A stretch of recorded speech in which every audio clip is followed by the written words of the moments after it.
हसन साहब, मरियम नवाज ने कहा है कि 21 अक्टूबर को पाकिस्तान की खुशहाली वापस आ रही है, क्या कहेंगे? कौम को मुबारक हो, आपको भी मुबारक हो। भूख मरते लोगों को, ख़ुदकुशियाँ करते लोगों को बहुत बहुत मुबारक हो।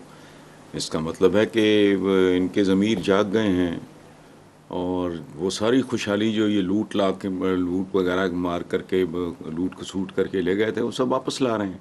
मेरा ज़ाती ख्याल है कि इन्होंने एवन फील्ड्स, बाकी सारी जायदादें, करोड़ों अरबों डॉलरों के कारोबार, डॉलर्स वाले, ये वो जो जो कुछ भी इनका बाहर बेतहाशा जो कुछ है, वो अगर ये सारा कुछ लिक्विडेट करके जहाज़ भर भर के ला रहे हैं और साथ खुद खुशहाली आ रही है, तो भाई वो क्या कहते हैं, तुम्ही ने दर्द दिया था तुम्ही दवा दोगे वाली बात है। अब अगर इनको ख्याल आ गया तो थैंक यू मरियम, और आपका नहीं, मरियम नवाज़ का। खुशहाली वापस ला रहे हैं आते ही। इसका मतलब है कि अल्हम्दुलिल्लाह 2-4 दिन, 10 दिन, जितने भी दिन बाकी हैं, लोग ज़रा थोड़ा इंतज़ार करें और रहमत का फरिश्ता आ रहा है, उसके बाद सब ठीक हो जाएगा। माशाल्लाह, बहुत अच्छी बात है, एक्सीलेंट।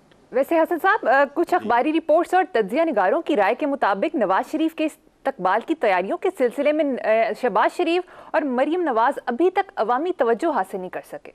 ये मैंने भी पढ़ा है, अवामी तवज्जो हासिल हो जाएगी अगर ये सारा कुछ अपना बाहर से बेच बाँट के अगर वो पाकिस्तान लाने का, ये जो बात आपने की है कि पाकिस्तान में नवाज शरीफ की सूरत में खुशहाली आ रही है, तो वो एक ही सूरत समझ में आती है ना, कि अगर इनको एहसास हो गया है अपनी गलती का और ये उसका कफ़ारा अदा करने चाह रहे हैं, और ये सारा कुछ जो लूट मार करके यहाँ से कमीशन किकबैक्स ले गए थे, वो सारा कुछ अगर ला रहे हैं, तो मेरा ख्याल है ओवरनाइट सूरत हाल चेंज हो जाएगी। जिस दिन आके यहाँ 150 जहाज़ लैंड किया, डॉलर्स और पाउंड से भरा हुआ, तो बाकी जो सूरत हाल है वो तो वैसी ही है जो आप कह रहे हैं, और मैंने भी अखबारों में पढ़ा है। और फिर वही जुगनू मौसन आ गई बीच में इन्हीं की MPA, जिसके मुताबिक इनकी 16 माही हुकूमत ने भुक नंगे लोगों को के पैसे अरबों के हिसाब से अपने कैंडिडेट्स में इन्होंने तकसीम किए इलेक्शन के लिए। और उसके बाद जो कल हम बात कर रहे थे, होंडा जो पता नहीं 150 वगैरह या 125 जो भी हैं, उसका लालच वगैरह, तो सूरत हाल बेहतर हो जाएगी।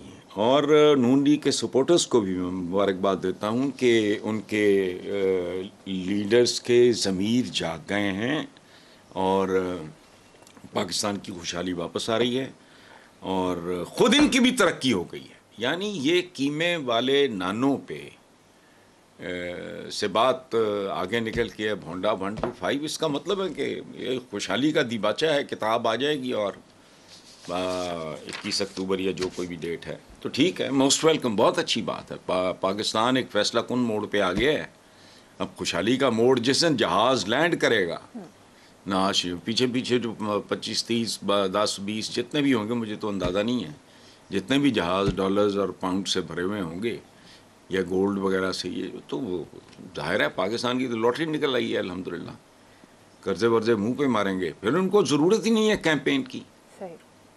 फिर किस बात की कैंपेन? अगर पजीराई नहीं मिल रही, शहबाज शरीफ को भी नहीं मिल रही, मरियम को भी नहीं मिल रही, तो ज़रूरत क्या है? फिर तो कोई ज़रूरत नहीं। इस्तकबाल की तैयारियाँ शियारियाँ, इससे बड़ी तैयारी क्या होनी है? अगर वो खुशहाली वापस लेके आ रहे हैं तो जाहिर है खाली हाथ तो नहीं आ रहे हैं ना, कमाल शाल लेके आएंगे ना, खुशहाली आ जाएगी तो लोग अंधे तो नहीं हैं।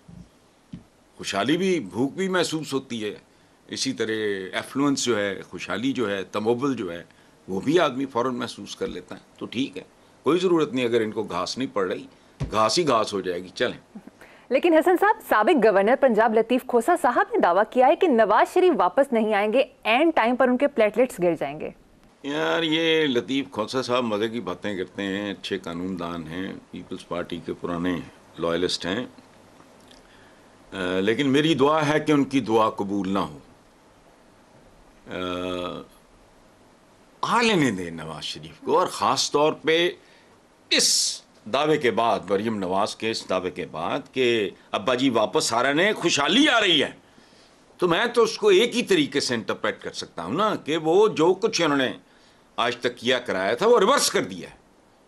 और अगर मियाँ चन्नू जो हैं, मैंने बचपन में सुना था, मेरे दादा का वहाँ था सिलसिला, तो मियाँ चन्नू के बारे में जो मैंने सुना है बचपन से अब तक, बहुत बड़े डाकू थे। उसके बाद वो वली अल्लाह हो गए। तो अगर इस तरह का कोई इनके दरमियान कोई एक फेज़ आया है और ये तब्दील हो गए हैं, तो फिर खोसा साहब वो आ लेने दें।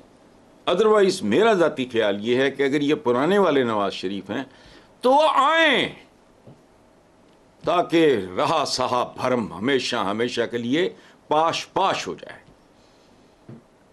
ये ब्लफ है। मैं कब से कह रहा हूं, ये जो शहबाज शरीफ की हुकूमत आई थी, इससे पहले से मैं कह रहा हूं कि बर्फ का ब्लॉक है नून लीग जो पिघल रहा है जून जुलाई की धूप में, तपती रेत पे पड़ा है। ये पीडीएमए की हुकूमत से पहले मेरा तकिया कलाम था। तो मैं कहता था कि जब भी आएंगे ब्लफ कॉल हो जाएगा, क्या बड़के मार रहे हैं, आने दें, कोई बात नहीं, देखते हैं। ठीक है जी हसन साहब, खबरों के मुताबिक नून लीग के लंदन इजलास में एस्टेब्लिशमेंट से टकराव की पॉलिसी और बयानिए से गुरेज करने का फैसला किया गया है, जबकि इसहाक डार ने कहा है कि नवाज शरीफ ने साजिश करने वालों का मामला अल्लाह पे छोड़ दिया है।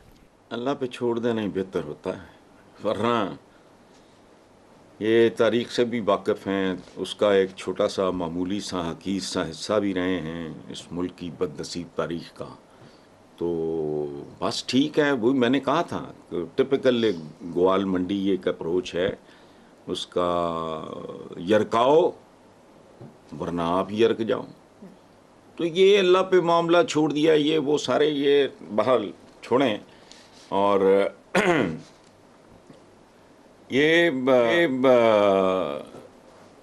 यही सूरत हाल मेरा ख्याल है बेहतर थी, लोगों ने समझाया होगा, अकल आ गई होगी तो ठीक है। वैसे हसन साहब, नवाज शरीफ ने कहा है कि लंदन में मुजाहिरों का क्या फायदा, मुजाहिरा करना है तो पाकिस्तान जाकर करें। नहीं, पाकिस्तान आएंगे तो पता लग जाएगा किस भाव बिक रही है। देखें, अभी आपने सवाल किया है, मैंने भी वो अखबारों में पढ़ा है कि इनको रिस्पांस नहीं मिल रहा, मरियम को और शहबाज शरीफ वगैरह को। एक आध को वीडियो भी वो को प्लेजेंट नहीं है, अच्छी नहीं है वो। तो अल्लाह पे छोड़ दिया है तो फिर खुदा की पनाह मांगो।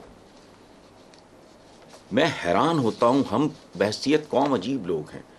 मसलन कस्टम्स में हराम के लिए, रिश्वत के लिए एक टर्म इस्तेमाल होती है, क्या? Speed money. जी आगे चलते हैं हसन साहब। एमक्यूएम के कन्वीनर खालिद मकबूल सिद्दीकी ने मल्लीर में जलसा-ए-आम से खिताब करते कहा कि यहां इलेक्शन जीतने नहीं बल्कि दिल जीतने आए हैं, जबकि मुस्तफ़ा कमाल ने कहा है 15 साल से पीपल्स पार्टी की हुकूमत है, टैंकर माफिया दंदना रहा है, लोग पानी को तरस रहे हैं, पड़ोसी मुल्क चांद पर चला गया, हमारे बच्चे खुले गटर जाने दे रहे हैं।